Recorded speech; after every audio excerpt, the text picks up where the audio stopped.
Ողջույն։ Ինչպես հաճախ եմ անում, այժմ կբերեմ ընդամենը մեկ օրում կատարված մի քանի դեպք, որոնք ցույց են տալիս, որ մեր երկրի հետ այս իշխանությունը վարվում է ինչպես ուզում է։ Վարվում է ինչպես իր սեփական եւ ոչ պետքական իրի հետ, որովհետեւ այն, ինչը կարևորում ես, այսպես չես վարվի։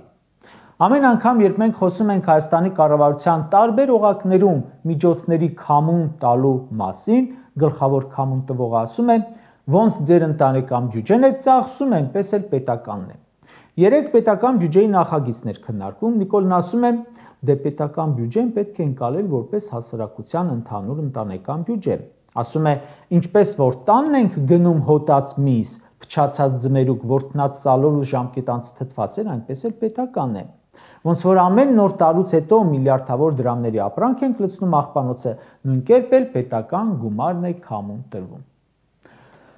ՔՊՄ պետական բյուջեին չի վերաբերում իր ընտանեկան բյուջեի պես, խիստ կասկածում են, որ Նիկոլը ինքը իր ընտանեկան գումարները այդպես քամուն տար, ոնց որ պետական բյուջեն է անում։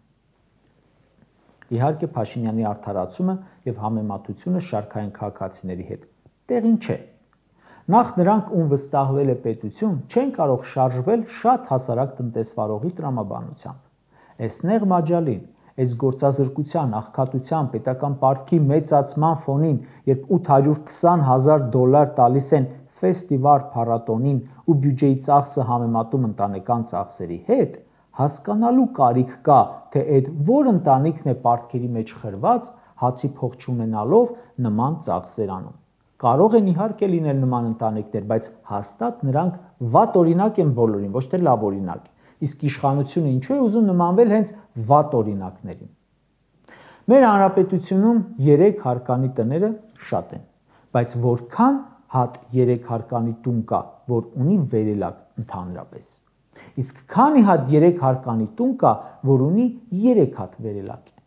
Իսկ քանի տուն կա, որ $69,000 վերելակ է դնում։ Մեր ժողովրդի իշխանությունը, այսպես կոչված, 3 հարկանի ազգային ժողովում տեղադրում է 3-րդ թե 4-րդ վերելակը $69,000 ու ասում է, մենք ծախսում ենք այնպես, ինչպես սովորական քաղաքացին է։ Ակադեմիական քաղաքի դեռ միայն անունը գիտենք ու գիտենք որտեղ է լինելու, եթե լինի։ Այնտեղ ոչ մի գործընթաց չկա, բայց արդեն 10 հատ ֆորում են արել բազմամիլիոնանոց ծախսերով, վերջինը մի 2 օր առաջ անցկացրեցին $420,000։ Երբ կառավարության ղեկավարը այս անիմաստ ծախսերը բերում համեմատում է ժողովրդի ընտանեկան ծախսերի հետ, անտեղի համեմատություն է կրկնում եմ, ել չեմ ասում, որ ժողովուրդը այդքան գումար չունի, որ այսպես անիմաստ ծախսեր անի։ Սրանք մեր գումարները տնօրինում են ինչպես մտքներով անցնում է, որովհետև պատասխան չեն տալիս, հաշվետու չեն, իրենց հաշվետվությունը ընդունողները էլի իրենք են։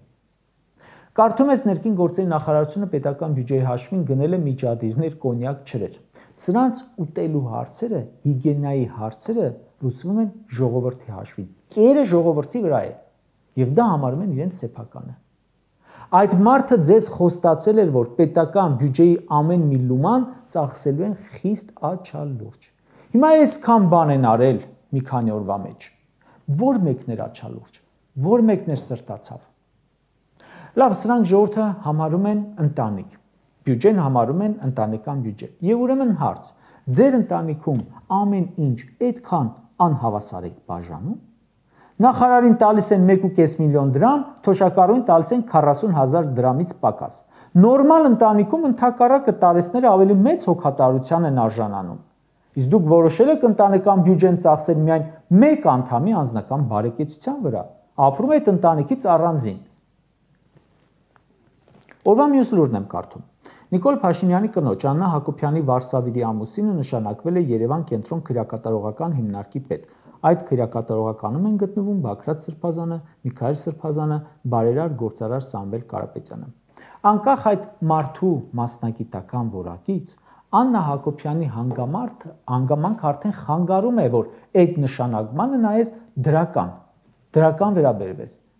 Փաշինյանի կնոջը երևի բարեկամ ու ծանոթ չմնաց, որ պաշտոնի չգնա։ Իմ կարծիքով Հայաստանում չկա պաշտոն, որտեղ Աննա Հակոբյանը չկարողանա նշանակում անել, ձեռքը չհասնի։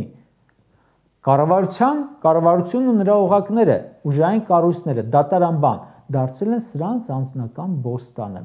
Ում ուզում նշանակում են, բայց նաև ում ուզում հեռացնում են։ Երկու պարագայում էլ հաշվետու չեն։ Տեսանք, որ վերջերս ազգային ժողովում կարևոր առողջապահության հանձնաժողովի ղեկավարի պաշտոնում նշանակեցին բարձրագույն կրթություն չունեցող մի ՔՊԱ-կանի։ Նրա ելույթները լսելով հասկանալի է դառնում, թե ինչու չունի դիպլոմ։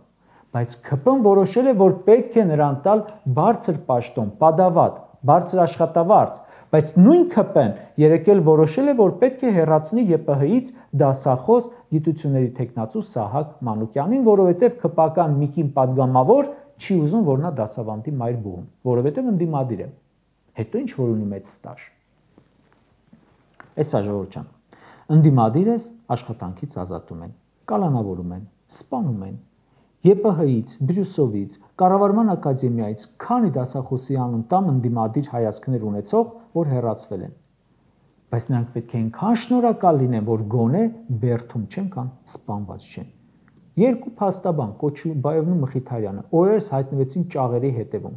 Այսինքն մի կողմից ՔՊ-ն պաշտոնի է նշանակում ում ուզում է, թեկուզ կրթության բացակայությամբ։ Մյուս դեպքում ՔՊ-ն պաշտոնից ազատում է ում ուզում է, թեկուզ գիտնական։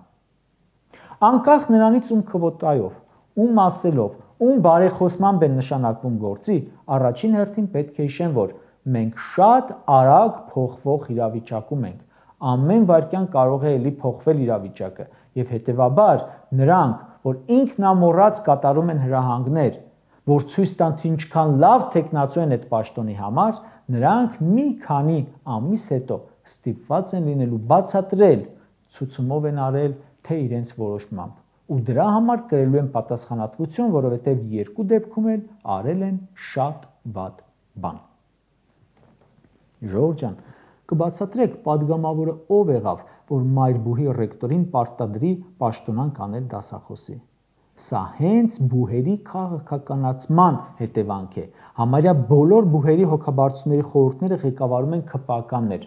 ռեկտորները ընտրվում են սրանց դաբրոյով։ Երբ ԵՊՀ հոգաբարձությունների խորհրդի նախագահը ՔՊԱ-կան է,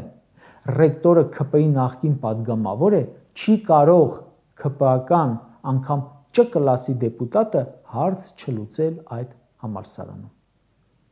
Երեկվա մյուս լուրն եմ կարդում։ Հայաստանում դատական նիստի ժամանակ դանակահարում են մեղադրյալին։ Հիմա բոլորովին կապ չունի, ով է մեղադրյալը, ով է դանակահարողը, ինչի համար է դանակահարել։ Փաստն եմ ասում։ Կալանավորը պետության պահպանության տակ է։ Պետական պահպանության տակ գտնվող անձին կարողանում են մոտենալ, դանակահարել, այն էլ դատարանի դահլիճում։ Իսկ ուր են պահպանությամբ զբաղվողները։ Օրվա վերջում մեկ այլ լուր կարդացինք, թե ուր են պահպանությամբ զբաղվողները։ Եկեղեցուց բերանը փակելով հեռացնում էին հավատացյալ երիտասարդին, որը դեմ էր եկեղեցու պղծմանը։ Բերման էին ենթարկում Տեր Փարենին, որպեսզի չգնար հովաննավանք պատարագի։ Մյուս հոգևորականներին էլ բերման էին ենթարկում հարցաքննության։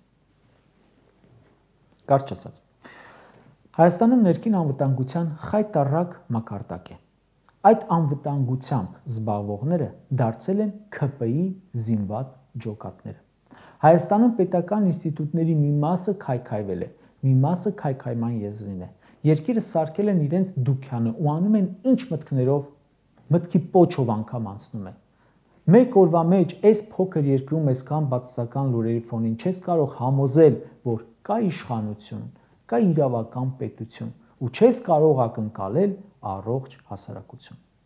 Մեկ-մեկ մտածում եմ, որ Ադրբեջանը կարող է ոչ էլ պատերազմել Հայաստանի դեմ, նրա փոխարեն դա լավագույնս անում է ՔՊ իշխանությունը։ Թե Ադրբեջանը Հայաստանի դեմ է պայքարում, Փաշինյանն ենք նաև ամբողջ հայ ժողովրդի։